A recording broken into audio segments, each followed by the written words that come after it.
All right, today we're gonna work on the forearm.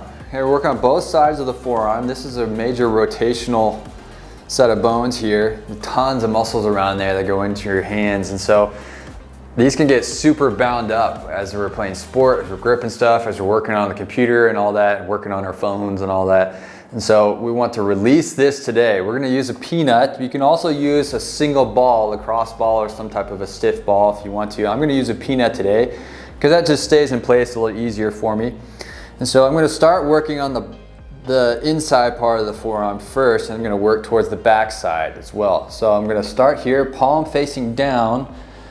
I'm going to just start in the middle of the forearm here. I'm gonna press on top of my hand to get some more pressure in this. And you'll want the ball to be on a relatively solid surface if you want to get some proper pressure into this. My chair is a little bit padded, but that's not a big deal. I can still get some good pressure on this. And so what I'm gonna do here is I'm gonna press into this, and I can pull that skin side to side. I can add some rotation into this and even move the hand while I'm pressing down on that. So I'm tacking that down and I'm adding some movement on top of that as I'm pressing down into this. And you don't want to get all the way into the tendons of the wrist, but you're going to approach the wrist. You're going to get within around 4 inches of the wrist here. And you're just going to press into that. Nice and good here. Okay, now as you feel like you've done work that you needed to on this, spend as long as you need to, a couple minutes on the underside of the forearm. Now we're going to rotate and get more downward pressure to get on top of this. I need to shift this here so that I can get on the back side of my forearm. And I like to just kind of put my forearm bone into the groove of this peanut here. And again, if you're using a single ball, that's fine. But I'm gonna really shift my weight to come over here.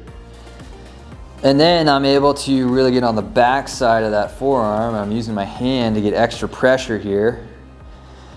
And then I can really rotate into this and challenge the rotation and how those muscles are sliding and gliding and moving over one another. I'm gonna move my hand up and down, bend it straight, rotate the hand. And that top of the back side of that forearm can get really bound up with all the typical work that we end up doing on computers and in sport and activity. So you're just gonna work your way on this, and you can work all the way up close to the elbow. Right, and that big old muscle, the big knot that can come up there right on the outside of the elbow. You notice how I have to really kind of twist my body and put my shoulder almost down onto the chair in order to get over this, and that's okay. So if this is really sensitive, what I'm gonna do is I'm gonna make a fist, stiffen all that tissue, inhale, and then exhale, release that and get that pressure down into the ball. Inhale, and then exhale, fully relax. Work on this for just a couple of minutes. You can do this every day and release any stiffness in that forearm that's kind of going up into the elbow.